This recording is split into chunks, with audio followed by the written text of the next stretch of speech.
In this week's Whiteboard Leadership moment, I want to talk to you about the candidate visit or the candidate experience. In other whiteboards, we've talked about the interview process, and we've talked about orientations, we've talked about different evaluations and things like that. But I want to talk to you about what happens when you bring a candidate to the location, to the church, to the organization that you're trying to hire them for. What do you do with them? How does this person experience your organization? So I'll just give you a few thoughts on that. The first is to decide the focus of the conversation.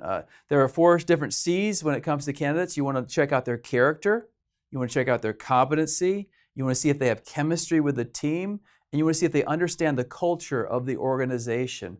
Most of the time, you can see someone's competencies, at least on paper, in their resume. You can check references for their character. And even though you're gonna work on those things, you're trying to create an experience where you can see, do we have chemistry with this person?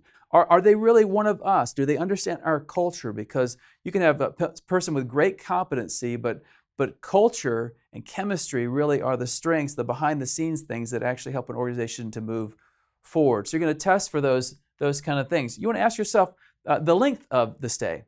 How long should they be with us? And I would just tell you that one of the biggest mistakes we make is we do interviews and they're just a couple hours long and we never get to know the candidate. We never get to know the chemistry. They never get to ask the questions in the culture, things like that. So I just say the longer the better, up to 2 or 3 days. Again, you have to remember they may have a spouse or kids or other things going on, but you want to make sure that you have enough time to make a solid decision about this candidate. The higher the position in the organization, the longer most likely that this experience should be. And the third, you got to figure out the content of the gathering, the content of the interview. I would suggest 5 R's for you. The first is relationships.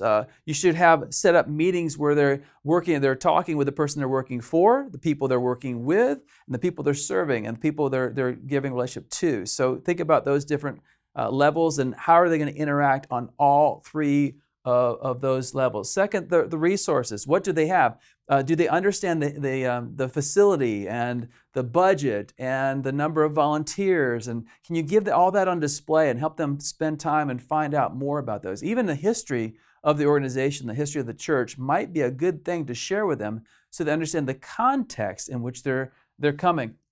Third, the rhythm. What does a week look like? What does a month look like? What are the priorities of the church? What about a weekend? Do you have 1 service or do you have 5 services? Do you have 1 campus or do you have 6 campuses? Help them understand the rhythm. How often does staff meet? What is there a staff training? Are there expectations about how they interact with other staff in different places? What's the rhythm of the church? The fourth one is just for their sake. You need to give them time to rest.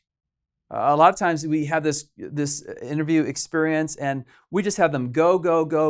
And we think, well, if we can just wear them out, we'll see their true character. And I'll just tell you, that's great for an assessment for a church planter or a missionary, but it's not a good thing when you're trying to help a candidate know the experience and the rhythm and the pace of the organization you're hiring them to. So make sure they have time to rest and reflect. And if their spouse is with them, talk about what's going on, what they think. And then finally, reverse it. Give them time to ask their questions.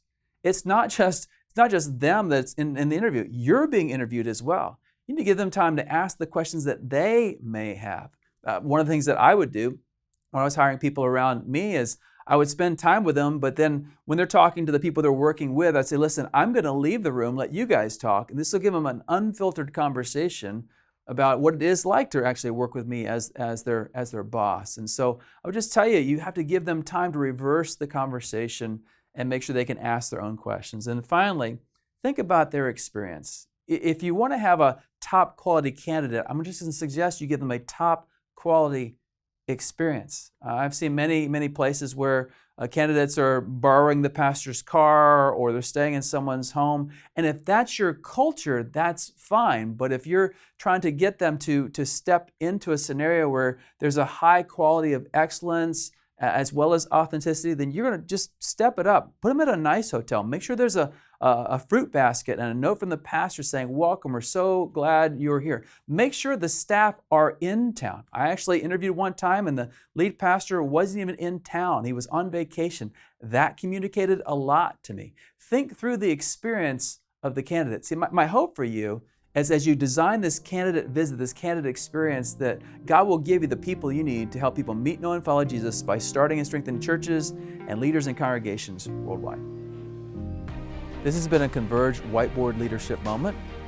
To learn more about Converge or to join us, check out converge.org.